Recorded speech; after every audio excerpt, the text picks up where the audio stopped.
Sebab setiap hamba itu tidak sepatutnya membesar-besarkan sesuatu yang ia gunakan sebagai wasilah untuk sampai kepada Allah Subhanahu wa taala.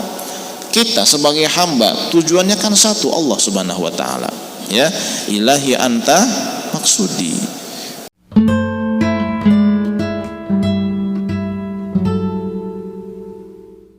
Assalamualaikum warahmatullahi wabarakatuh.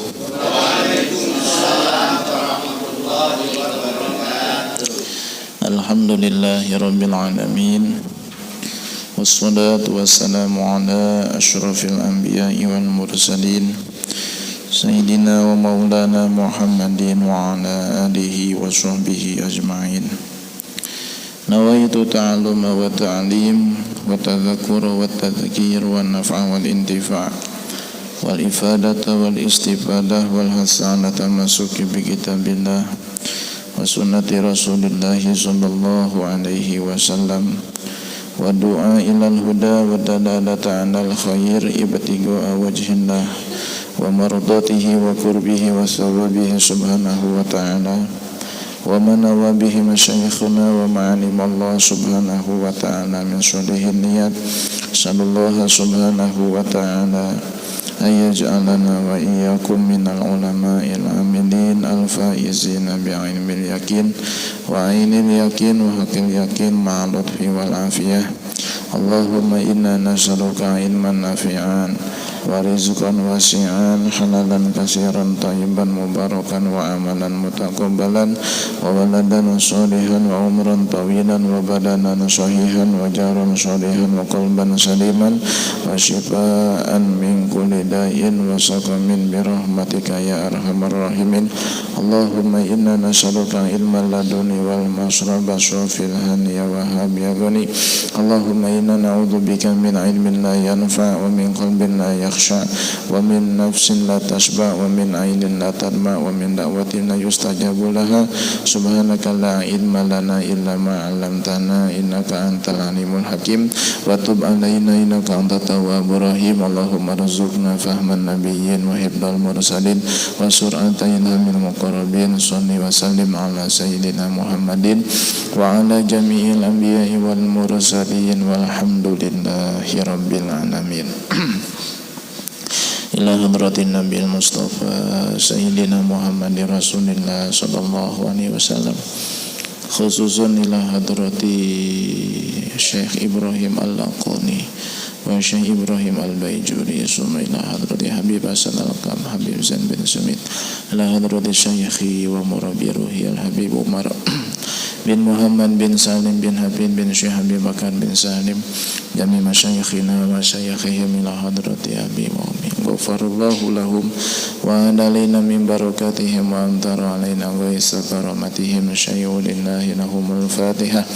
A'udzu billahi minasyaitonir rajim. Bismillahirrahmanirrahim. Alhamdulillahi rabbil alamin arrahmanir rahim maliki yaumiddin. Iyyaka na'budu wa iyyaka nasta'in ihdinas siratal mustaqim siratal ladzina an'amta 'alaihim ghairil maghdubi 'alaihim waladdallin. Amin. Hadirin wal hadirat rahimakumullah. Yang saya hormati Al-Mukarram Bapak Ustadz Dimas Kun, yang saya hormati Bapak RT 8, yang saya hormati Ibu dan Bapak semuanya yang hadir, mudah-mudahan semuanya Allah tambahkan kemuliaannya oleh Allah Subhanahu wa taala. Amin ya rabbal alamin. Alhamdulillah pada malam ini pengajian kita agak dimajukan pada maghrib, karena pada isya saya ada acara walimatul khitan tetangga ya. Jadi meskipun waktunya agak maju, namun alhamdulillah kita tetap bisa istiqomah melanjutkan pengajian yang sudah menjadi rutinitas kita setiap malam Rabu. Baik, untuk mempersingkat waktu biar lebih efisien, kita langsung saja melanjutkan materi yang pertama, yaitu kitab Jauharatut Tauhid. Di dalam kajian yang pertama ini kita masih membahas tentang wa khaslah zamimah, yaitu sifat yang tercela yang harus benar-benar kita jauhi. Terakhir kita bahas kemarin yaitu masalah ghibah ya. Sekarang kita lanjut. Dikatakan di dalam kitab ini wal kibri kal uzbi wal kibri ya wadaul hasadi wa kal mirai wal jadal fa'tamidi. Ada beberapa sifat tercela yang tidak disebutkan di dalam nazm ini ya, namun disebutkan di dalam syarahnya. Di antaranya adalah berbohong.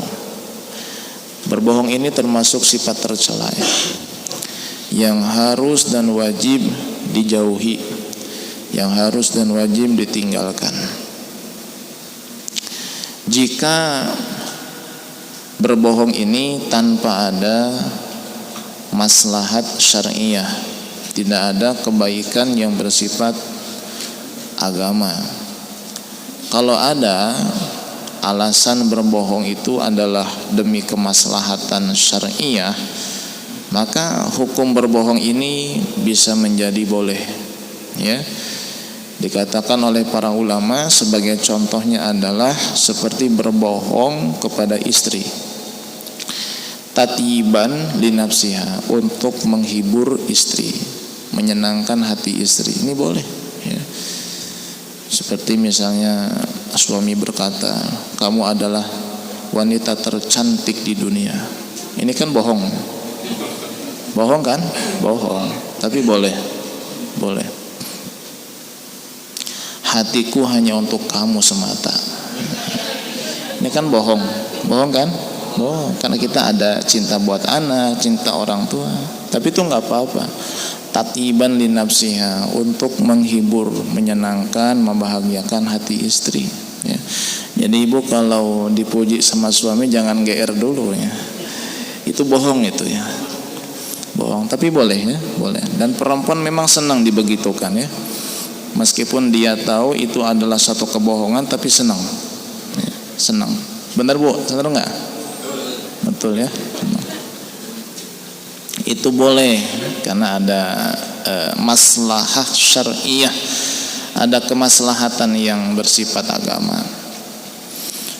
Bahkan berbohong ini bisa menjadi wajib ya, seperti yang selalu saya ulang-ulang contohnya, seperti berbohong demi li'inqazi muslimin, menyelamatkan nyawa seorang muslim. Ada seorang muslim yang ingin dibunuh, lalu bersembunyi di rumah kita ya. Lalu kita berbohong kepada orang yang sedang mencarinya dengan mengatakan di rumah saya tidak ada orang yang kamu cari. Ini hukumnya bohong itu wajibnya, karena untuk menyelamatkan nyawa seorang muslim. Atau li islahi zatil bayin, untuk mendamaikan dua pihak yang bermusuhan. Ini juga boleh berbohong, bahkan bisa menjadi wajib. Datang kepada pihak yang pertama dengan mengatakan, Pak, sebetulnya pihak B ini ingin berdamai dengan pihak Bapak. Padahal tidak, itu inisiatif kita saja. Lalu kita datang kepada pihak yang B dan mengatakan, Pak, sebetulnya pihak A ingin berdamai dengan Bapak. Capek bermusuhan terus. Ini hukumnya boleh, bahkan wajib. Seperti ada suami istri berantem ya sampai 1 bulan ya, tidak damai juga, tidak islah, tidak membaik. Lalu kita berbohong, kita datang kepada suaminya dengan mengatakan, Pak, sebetulnya istri Bapak menyesal ya, telah durhaka kepada Bapak. Dia sebetulnya ingin minta maaf tapi takut tidak dimaafkan oleh Bapak. Yang benar kamu? Iya benar Pak. Dia ngomong begitu sama saya. Terus kita datang kepada istrinya dan kita berkata, Bu, sebetulnya suami ibu menyesal telah berbuat kasar kepada ibu. Apalagi ini musim hujan, kasihan banget ya itu. Ya, sebetulnya ingin minta maaf, tapi yang namanya laki-laki karena suka gengsi, lebih mengedepankan ego, merasa dia adalah kepala rumah tangga, laki-laki. Sebetulnya dia pengen damai sama ibu. Yang benar, ya, saya nggak berbohong, padahal berbohong itu. Ini hukumnya boleh, bahkan wajib.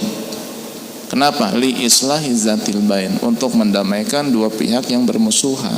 Ini hukumnya bisa hukumnya wajib berbohong ini. Kenapa? Karena ada maslahat syariah, ada kemaslahatan kebaikan yang bersifat agama. Termasuk sifat tercela yang wajib ditinggalkan adalah ka'uquqil walidain, durhaka kepada kedua orang tua. Tinggalkan ini ya. Wa tarkis sholati, seperti meninggalkan sholat, ini sifat tercela. Wa man'iz zakati, tidak membayar zakat. Bahkan seperti wal mudahanah. Mudahanah itu menjilat, bukan menjilat makanan ya. Tahu nggak menjilat ya? Apa menjilat itu? Cari muka ya. Ini hukum cari muka atau menjilat ini haram, sifat tercela. Dengan catatan ingkana piha ifsaduddin, jika dapat merusak agama. Jika dengan menjilat ini bisa merusak agama, maka hukumnya berdosa. Contohnya seperti berterima kasih kepada seseorang yang dolim atas kedolimannya, ya, ini hukumnya dosa.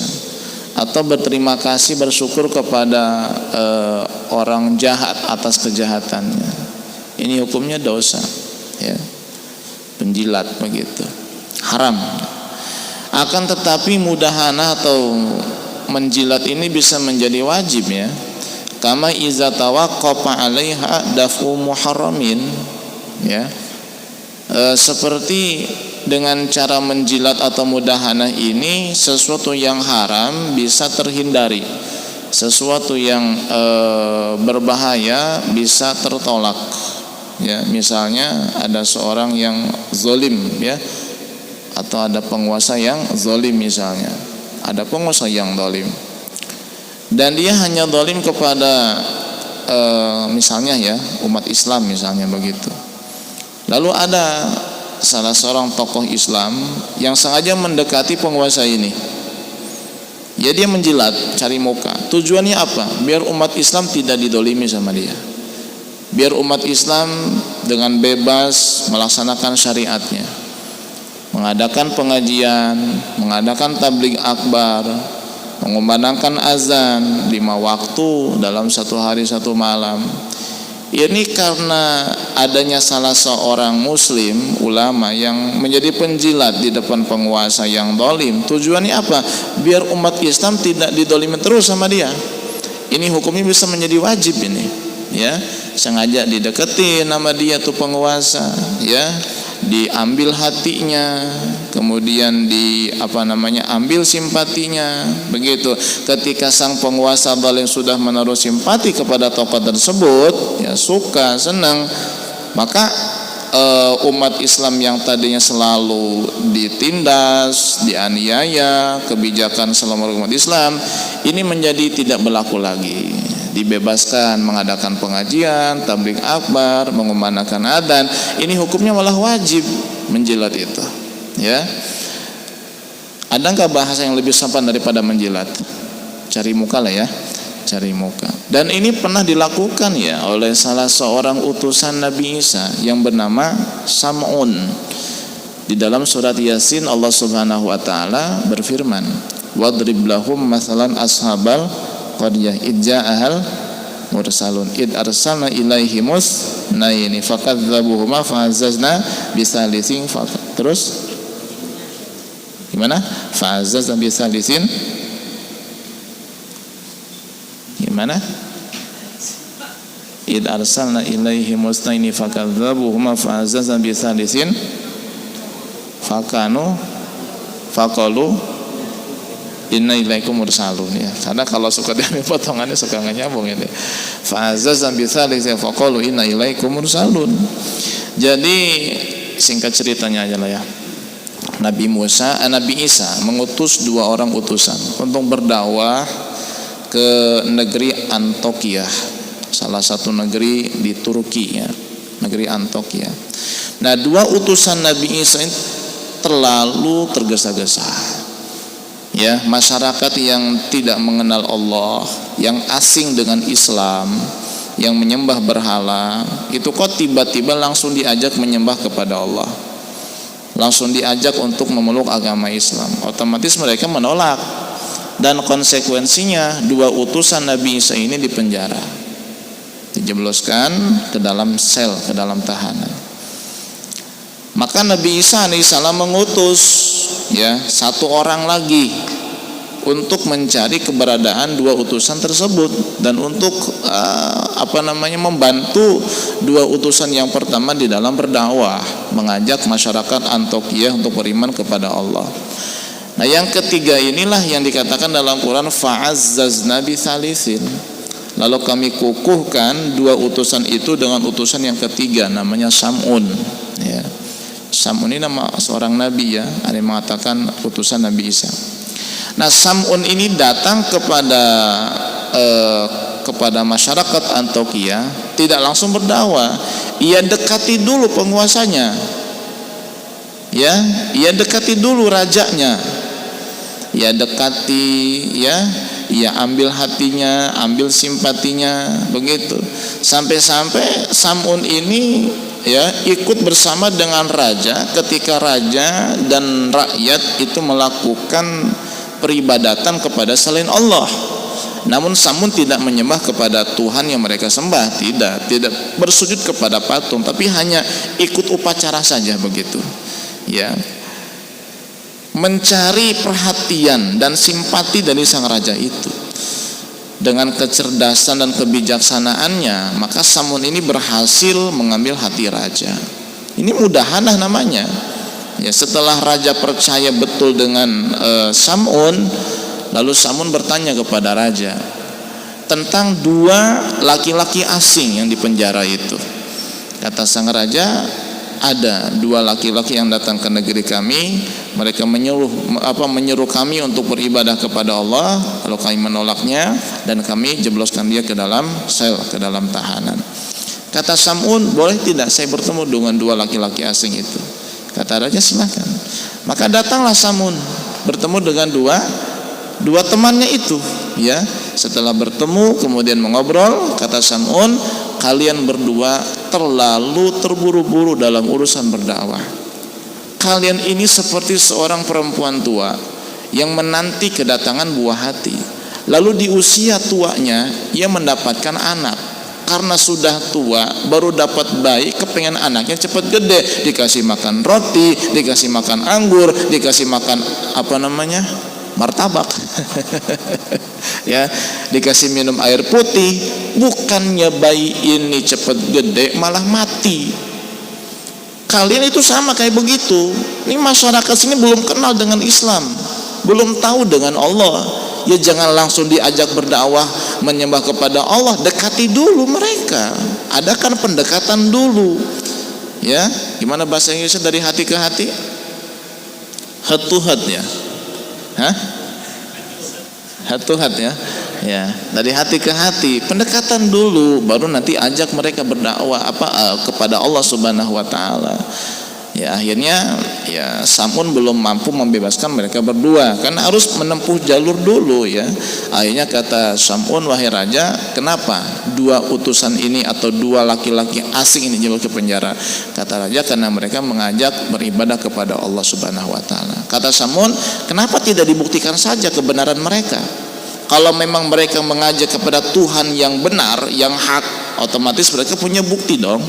Dan kalau raja memang berada di atas agama yang benar, raja kan pasti yakin tidak mungkin kalah dengan mereka. Kata raja, betul juga. Baik kalau gitu, keluarkan dua utusan ini, dikeluarkan. Kemudian ya kata Sam'un, ya silahkan raja minta bukti apa kepada dua orang ini. Akhirnya kata raja, saya minta dua utusan ini menghidupkan orang yang sudah mati.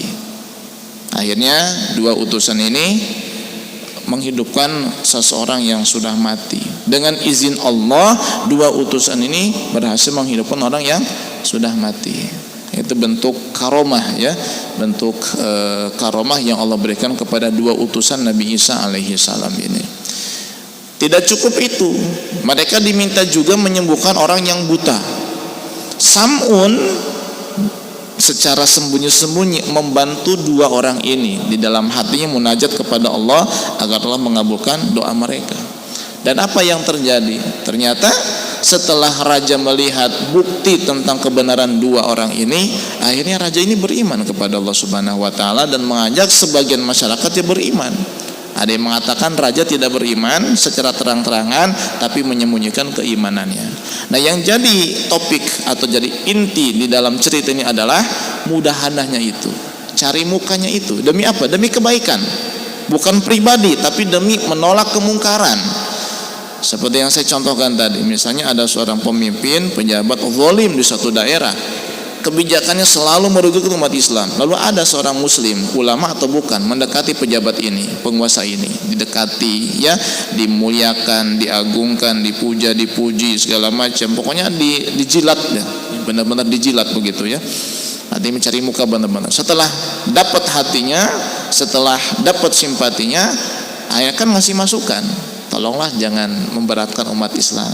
Ya kan, kalau dikasih masukan sama orang yang memang dia sukai, itu akan mudah diterima. Nah, ini bisa menjadi wajib. Makanya kalau kita melihat, maaf ya, ada ulama yang dekat dengan pejabat yang zalim, kita jangan suudzon. Mungkin karena keberadaan mereka di sana, umat Islam yang ada di negara ataupun di satu daerah itu leluasa melakukan syiar Islam. Iya, mengadakan pengajian, maulid sampai larut malam, takbir keliling. Ini kan kenapa? Karena ada tokoh-tokoh Islam yang dekat dengan penguasa. Memang kelihatannya kayak menjilat begitu, kok diam aja sih ketika penguasa membuat kebijakan yang tidak benar, yang dolim. Lah kita kan lihat cuma dohir saja. Mungkin secara pelan-pelan, step by step, ya, perlahan demi perlahan mereka mengambil simpati penguasa tersebut, sudah dapat hatinya, baru nanti dikasih masukan yang tidak memberatkan kebijakan tersebut kepada umat Islam. Itu namanya mudahanah, ya. Jadi kalau mudahanah ini bisa merusak agama, itu haram. Menjilat atau mencari muka, kalau bisa merusak agama, ini haram. Tapi kalau tidak merusak agama, bahkan bisa menolak daripada kemungkaran yang ada, ini malah bisa menjadi wajib, ya. Bisa menjadi wajib. Atau contoh lagi lah, misalnya ada seorang kaya muslim tapi nggak pernah sholat, nggak pernah ke masjid. Ini lagi ngadakan pembangunan nih di kampung ini, misalnya masjid. Ini kalau orang kaya ini turun tangan, selesai masjid itu. Didatengin sama DKM, ya, didatangin, diobrolin, ya, sanjung, dideketin, cari diambil hatinya, simpatinya. Akhirnya lama-lama terketuk hatinya. Ya sudah, butuh berapa duit pembangunan masjid? 1 miliar. Udah, besok tinggal cairkan cek ini ke salah satu bank di Belaraja, cairkan uang 1 miliar. Selesai nggak tuh? Selesai. Karena apa? Mudahanah nggak dijauhin. Nggak apa-apa, cari muka dulu. Demi apa? Demi kemaslahatan, bukan pribadi tapi kemaslahatan umum. Itu hukumnya boleh. Tapi jangan kebiasaan menjilat. Kalau kebiasaan menjilat tujuan awalnya baik, lama-lama buat kebaikan diri sendiri, nanti itu berbahaya. Ya, berbahaya. Nanti jadi musang berbulu domba nanti, ya. Kalau domba berbulu musang sih enak, ya. Gitu. Ya, jadi mudahanah atau menjilat atau cari muka itu hukumnya haram, dengan catatan jika dapat merusak agama. Kalau dengan mudahanah atau dengan menjilat atau mencari muka itu bisa menolak sesuatu yang haram dan mungkar, itu malah menjadi wajib. Pokoknya lihat tujuannya aja. Kalau tujuannya demi hal yang sunnah, maka hukum mudahanahnya sunnah. Kalau demi hal yang wajib, maka hukum mudahananya menjadi wajib. Kalau demi hal yang makruh, maka hukum mudahananya makruh. Tapi kalau tidak ada tujuan wajib, tujuan sunnah, tujuan makruh, atau tidak merusak agama, maka hukum mudahana itu adalah hanya diperbolehkan saja. Ini kesimpulan daripada hukum mudahana, garis miring menjilat atau cari muka, ya, cari muka. Kalau di pabrik misalnya, tiap ada bos, cari muka nih karyawannya. Itu haram, wajib, sunnah, makruh, apa mubah itu? Kalau itu mah haram, ya. Haram itu mah, karena tidak ada kaitan dengan yang wajib. Bahkan mungkin bisa merugikan karyawan yang lain kadang-kadang, ya. Memuji-muji kinerjanya sendiri, timnya sendiri, menyediakan tim yang lain, ini malah menjadi haram. Hati-hati, ya. Selanjutnya sifat yang tercela yang disampaikan di dalam nazam ini adalah kal-ujbi, seperti ujub. Ujub itu apa sih? Membanggakan ibadah, membanggakan amal sendiri.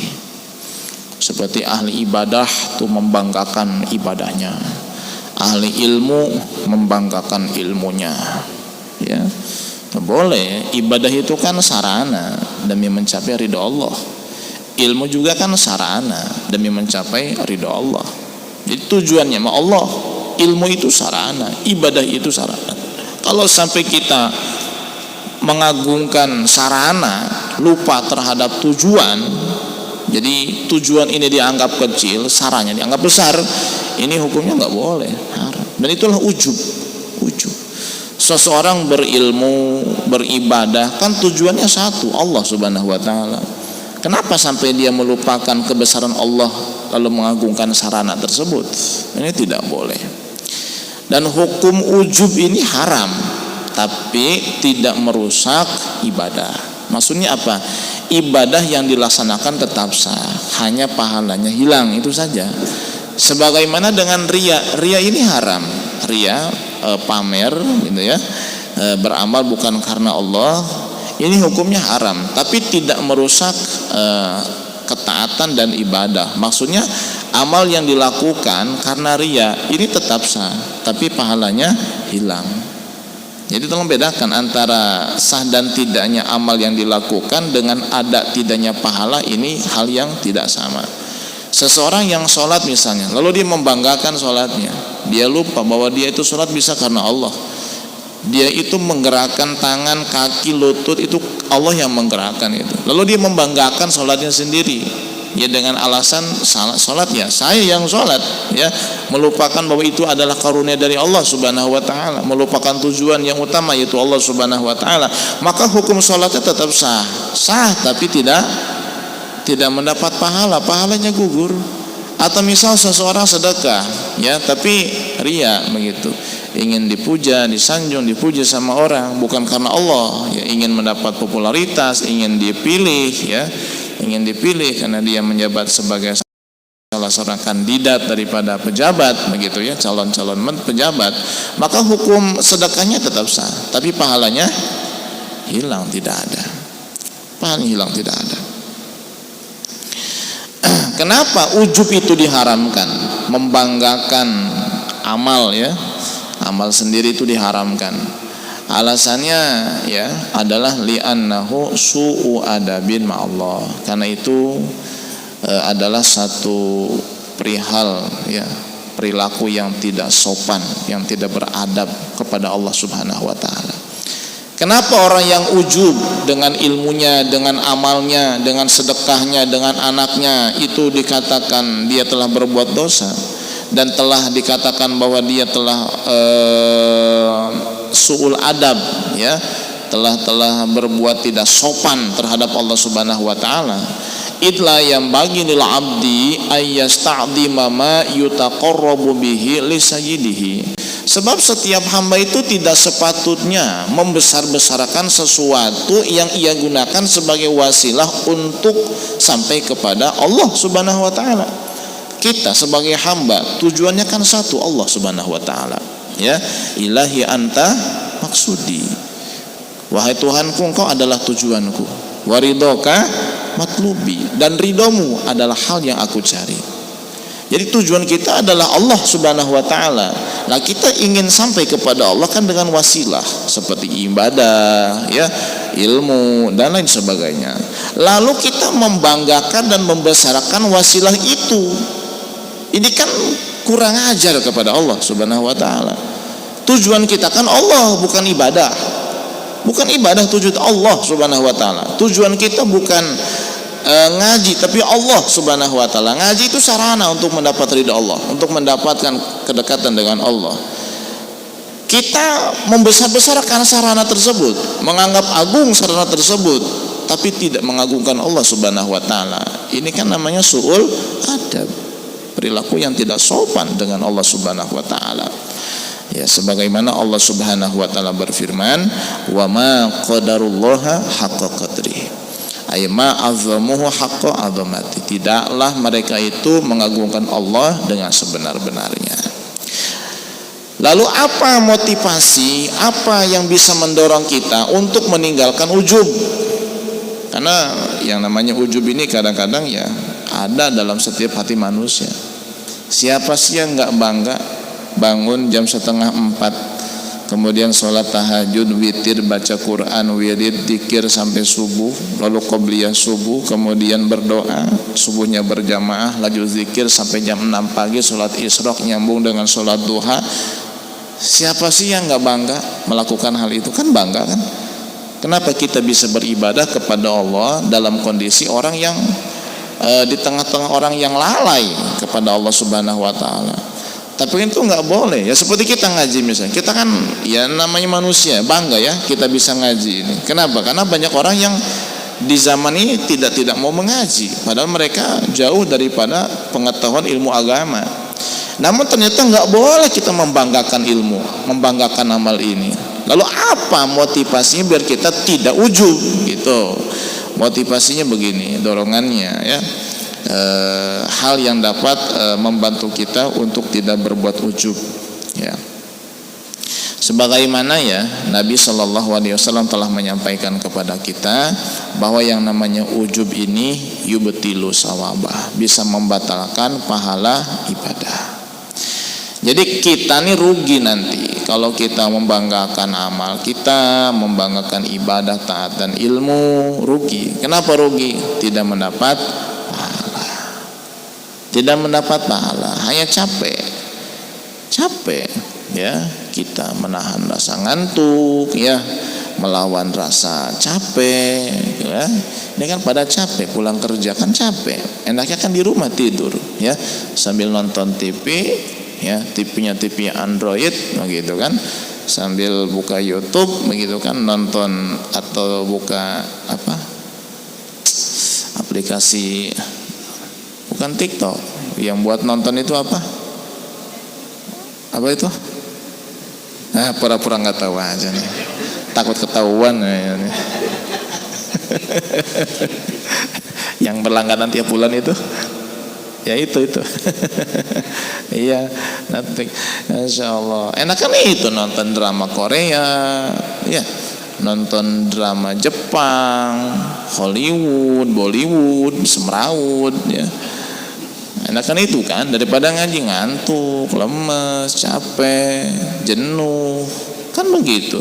Lalu kita ujub, lah sudah mah kita capek, ujub ya hilang pahala sudah. Nah, ini motivasinya biar kita tidak ujub. Kenapa? Sayang dengan pahala kita. Sayang. Itu yang pertama ya. Kemudian yang kedua ya, biar kita tidak bersifat ujub ya, kita harus sadar bahwa kita ini nggak bisa ngapa-ngapain tanpa izin Allah Subhanahu wa taala.